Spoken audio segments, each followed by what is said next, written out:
I can envision three scenarios. Of course, what is a very probable scenario is that we will see more of the same also in 10 years. So this is muddling through.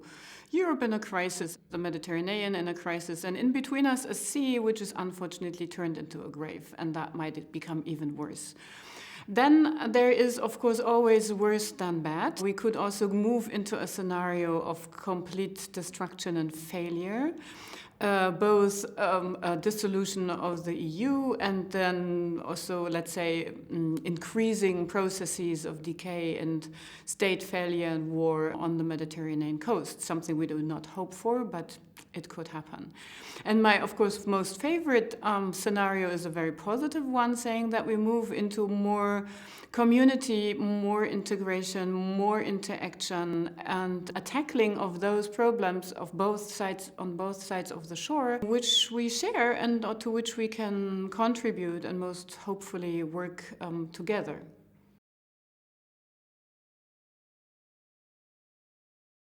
My favorite scenario is something which has already been spelled out in 1995 when the so-called Barcelona Declaration was made.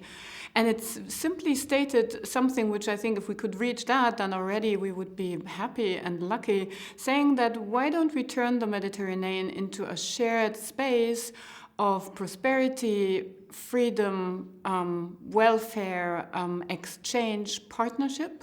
I think already our histories and our contemporary politics is so entangled. I mean, we are in many ways so closely linked, but still these links are very much imbued with power relations, with power asymmetries, with violence. They lessen the possibilities of turning our shared space into a real community in which peace and prosperity and most hopefully freedom is available to all of us, also not just privileged Europeans, right?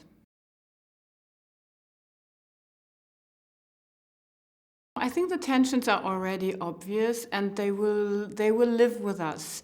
I just want to remind you that in 2011, many Arabs stood up against dictatorial regimes to call for three things, which is freedom, prosperity, social justice. And I think that these calls were very important and very urgent, and there are no answers out yet, neither from the Arab regimes nor from its European neighbors. And I think as long as there are no answers to these very, very important questions, which are also relevant to Europe, of course. I mean, we need answers to the growing gap between poor and rich in Europe, growing ethno-nationalism and racism and xenophobia, violence against foreigners. So I think we very much share problems and we share questions. And so far, the possibilities of creating common answers have been quite limited. My own work, specifically in Egypt, has been very much interested in politics from below. Politics on the margins, and politics of all this youth, but also poor and disenfranchised people who somehow struggle to make ends meet and at the same time develop initiatives, do things, develop ideas. And I think that line of thinking, of course, there's a wealth of ideas, of creative people, of optimism, of ways to look into a common future. If we don't shy away from the difficult questions, which are the power questions. But I think if we manage to address them in a meaningful way, then I'm very sure that together we can also come up with solutions. And this is, of course, what people in the Arab region do amidst all the problems they live through.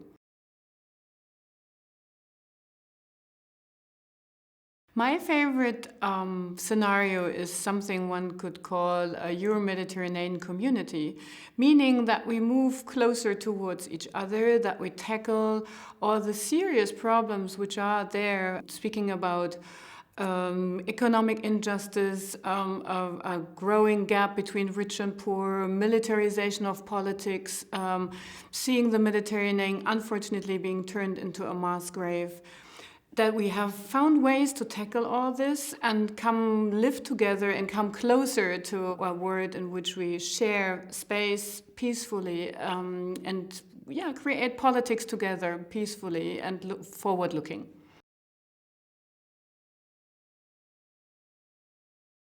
For me, the Dahrendorf project, including the symposium, is a great opportunity to bring together scholars from both shores of the Mediterranean, looking for solutions together, hopefully.